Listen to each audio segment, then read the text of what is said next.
അപ്പം നമ്മൾ ഇത്തവണത്തെ ഓണം വളരെ സന്തോഷത്തോടെയും ആണ് ആഘോഷിച്ചത്. അമ്മ കൂടെ ഉണ്ടായിരുന്നു. അപ്പോൾ രാവിലെ തന്നെ കുട്ടികളെ അത്തപ്പൂ ഇടാൻ വേണ്ടി ഒരുക്കാമെന്ന് പറഞ്ഞിട്ടുണ്ടായിരുന്നു. അപ്പോൾ തന്നെ കുറച്ച് ഫോട്ടോസ് അവരെടുത്തിട്ടുണ്ടായിരുന്നു. അപ്പോൾ ഇതാണ് വേദുവിൻ്റെയും വരുണിൻ്റെയും ഓണത്തിൻ്റെ അന്നിട്ടുള്ള ഡ്രസ്സുകൾ. അതിന് മുന്നത്തെ വേറൊരു ജോഡി ഡ്രസ്സാണ് സ്കൂളിലത്തെ ഓണാഘോഷത്തിന് വേണ്ടി അവർ ഇട്ടിട്ടുണ്ടായിരുന്നത്. പിന്നീട് രണ്ടുപേരും ചേർന്ന് അത്തപ്പൂ ഇടാമെന്നും പറഞ്ഞ് പൂക്കളം ഒരുക്കാൻ തുടങ്ങി. അപ്പം കുറേ വർഷത്തിന് ശേഷമാണ് നമ്മൾ സ്വന്തം വീട്ടിൽ നമ്മൾ ഓണം ആഘോഷിക്കുന്നത്. എപ്പോഴും നമ്മൾ ക്വാർട്ടേഴ്സിലായിരിക്കുമല്ലോ ആഘോഷിക്കുക. അപ്പോൾ ഓരോ വർഷത്തിനും നമ്മൾ ഏതെങ്കിലും ഓരോരോ സ്ഥലങ്ങളിലായിരിക്കും. അപ്പോൾ കഴിഞ്ഞ വർഷത്തെ ഓണമെല്ലാം നമ്മൾ ചെന്നൈയിൽ ആഘോഷിച്ചിരുന്നത്. അപ്പോൾ അങ്ങനെ അവർ അത്തപ്പൂവൊക്കെ ഇട്ടു. അതിനുശേഷം ഞാനും കുട്ടികളും ചേർന്ന് ഫോട്ടോസ് എടുത്തു. അപ്പോൾ അമ്മയുണ്ട് കൂടെ. അപ്പോൾ അമ്മേൻ്റെയും ഒന്ന് രണ്ട് ഫോട്ടോസൊക്കെ എടുക്കാമെന്നും പറഞ്ഞ് നമ്മൾ ഫോട്ടോസൊക്കെ എടുത്തിട്ടുണ്ടായിരുന്നു.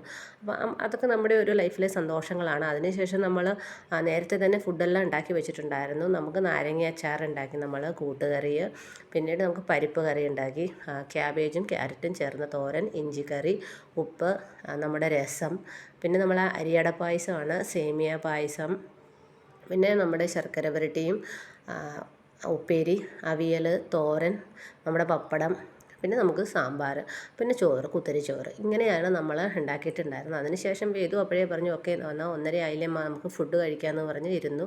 അപ്പം ഇലയെല്ലാം നമ്മൾ ആദ്യമേ ഇട്ടതിന് ശേഷം നമ്മൾ ആദ്യമേ ആദ്യം നമ്മൾ ലേശം നെയ്യ് ഒഴിച്ചതിന് ശേഷം നമ്മൾ ചോറിട്ടു. ചോറിന് മുകളിലാണ് നമ്മളെല്ലാം തന്നെ നമ്മൾ പരിപ്പും നമ്മുടെ സാമ്പാറും പപ്പടവും എല്ലാ കറികളും നമ്മൾ ആദ്യമേ ഇട്ടിട്ടുണ്ടായിരുന്നു. എല്ലാം വെച്ചതിന് ശേഷമാണ് നമ്മൾ ചോറ് വിളമ്പിയത്. അപ്പോൾ നമ്മൾ ചോറ് വിളമ്പി. അപ്പോൾ പിന്നെ ചോറ് സന്തോഷത്തോടെ എല്ലാവരും കഴിച്ചു. അപ്പോൾ കഴിച്ചതിന് ശേഷം അമ്മേൻ്റെ കൂട്ടിരുന്ന് ഒന്ന് രണ്ട് ഫോട്ടോസ് എടുത്തു. അപ്പോൾ ഫുഡ് കഴിക്കുമ്പോൾ തന്നെ വേദു പറയുന്നുണ്ടായിരുന്നു പപ്പടം. വേദുവിന് വളരെ ഇഷ്ടമുള്ളൊരു കാര്യം കേട്ടോ പപ്പടം. അതും കുഞ്ഞു കുഞ്ഞു പപ്പടം വേദുവിന് ഒത്തിരി ഇഷ്ടമാണ്. അപ്പം ചില കുട്ടികൾക്കൊക്കെ ശരിയാണ്, എനിക്കും പപ്പടം വലിയ ഇഷ്ടമാണ്. പക്ഷേ ഇത്രയും ചെറിയ പപ്പടമൊന്നും അത്ര ഇഷ്ടമല്ല. പക്ഷേ വേദുവിനും വരണനും എത്ര പപ്പടം കിട്ടിയാലും വളരെ സന്തോഷമാണ്. അതുപോലെ തന്നെ കുഞ്ഞു കുഞ്ഞു പപ്പടമാണ് അതിനേക്കാളും ഇഷ്ടമാണ്. അപ്പോൾ വേദുവിന് കൂടുതൽ സാമ്പാറിനോടാണ് ഇഷ്ടം. അപ്പം സാമ്പാറുള്ളത് എന്ന് സാമ്പാറുണ്ടാക്കിയാൽ അത്രയും സന്തോഷം എന്ന് പറയുന്ന ഒരു ഗ്രൂപ്പിൽ പെട്ട ആളാണ് വേദിക. അപ്പോൾ വേദുവിന് സാമ്പാർ കൂട്ടി വേദു പപ്പടവും സാമ്പാറും എല്ലാം കൂട്ടി നല്ലോണം ഫുഡ് കഴിച്ചു ഓണത്തിന്. അപ്പം അങ്ങനെ നമ്മളെപ്പോഴും നമുക്ക് ഓണമാണ് എന്നും ഓണം എന്നാണ് നമ്മളെല്ലാവരും പറയുക. എന്നാൽ പോലും ഇങ്ങനെയുള്ള ഒരു ആഘോഷങ്ങൾക്ക് എല്ലാവരുടെയും കൂടെ സന്തോഷത്തോടെ ഇരുന്ന് കഴിക്കുക എന്നത് പറഞ്ഞ ലൈഫിൽ ഏറ്റവും നല്ലൊരു കാര്യമാണ്. പായസം നമ്മൾ പിന്നെ കപ്പിൽ തന്നെ സെറ്റ് ചെയ്ത് വെച്ചിട്ടുണ്ടായിരുന്നു. അരിപ്പായസവും നമ്മുടെ അരിയട പായസവും നമ്മുടെ സേമിയയും.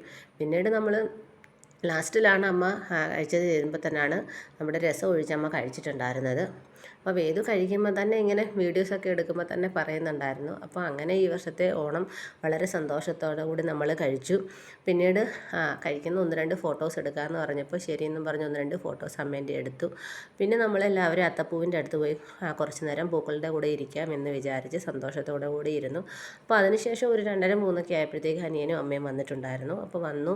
അവർക്കും ഫുഡൊക്കെ അവരുടെ കൂടെ ഇരുന്ന് കഴിച്ച് ചായയൊക്കെ കുടിച്ച് ഇന്നത്തെ ഓണം നമ്മൾ അങ്ങനെ ആഘോഷിച്ച് തീർത്തു.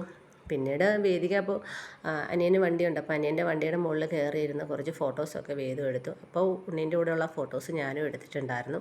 അങ്ങനെ ഈ വർഷത്തെ ഓണം അങ്ങനെ ആഘോഷിച്ച് തീർത്തു. എല്ലാവർക്കും ഹാപ്പി